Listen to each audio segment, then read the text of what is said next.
Modifikasi kereta ni fiber body kit, luar dalam, dan VIP konsep dalam, lighting, woofer, ada banyak lagi yang aksesori yang nak pasang. Konsep depan I Dragon, belakang saya custom sendiri, idea sendiri. So lekat stiker Dragon tu dah jadi Dragon terus lah.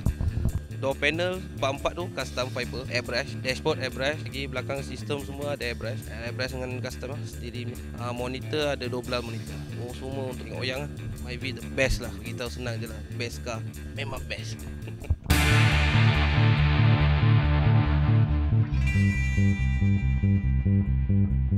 Umur kereta saya dia dekat dalam 4 tahun.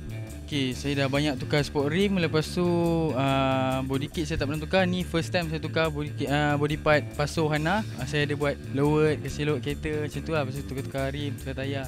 Passo Hana tu kereta daripada Jepun. Sebab dia bernadikan Myvi lagi. So dia body part je yang saya tukar, macam salin baju macam tu lah. Tayar saya pakai tayar yang cakap agak terkeluar sikit, bagi dia apa orang cakap nampak macam fit sikit lah bila kita lowered kan. So dia fitted lah untuk nampak macam kereta ni lowered lah. So yang frame lampu saja saya tukar kat belakang. Lampu dia lain sikit pada Myvi. Memang ada kepuasan bila orang pandang kan, bila orang tegur. Kita masuk gambar Facebook kadang-kadang kan, bila orang like, orang komen cakap, "Oh, cantik kereta."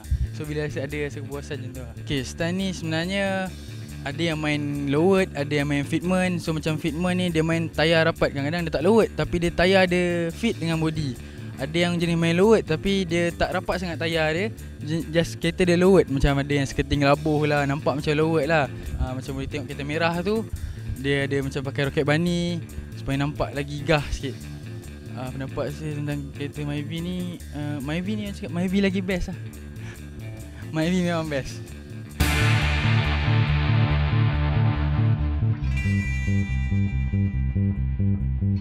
Stance ni saya minat daripada sekolah sebenarnya. Saya minat kerendahan. Saya tak minat kelajuan sebenarnya. Saya minat modified kereta bagi nampak cantik. Kereta ni untuk kalau lepak weekend, malam minggu, bawa keluar. Sebab kereta ni tengok sendiri lah, kalau everyday daily pun rasa agak payah sikit lah. Myvi of course best. Satu dia minyak jimat. Dia punya part pun tak adalah berapa mahal, tak berapa murah. So saya suka Myvi sebenarnya.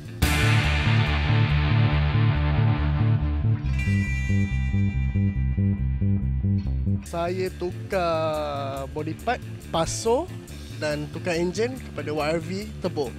Seronok sangat sebab rasa nak lain sikit, laju sikit.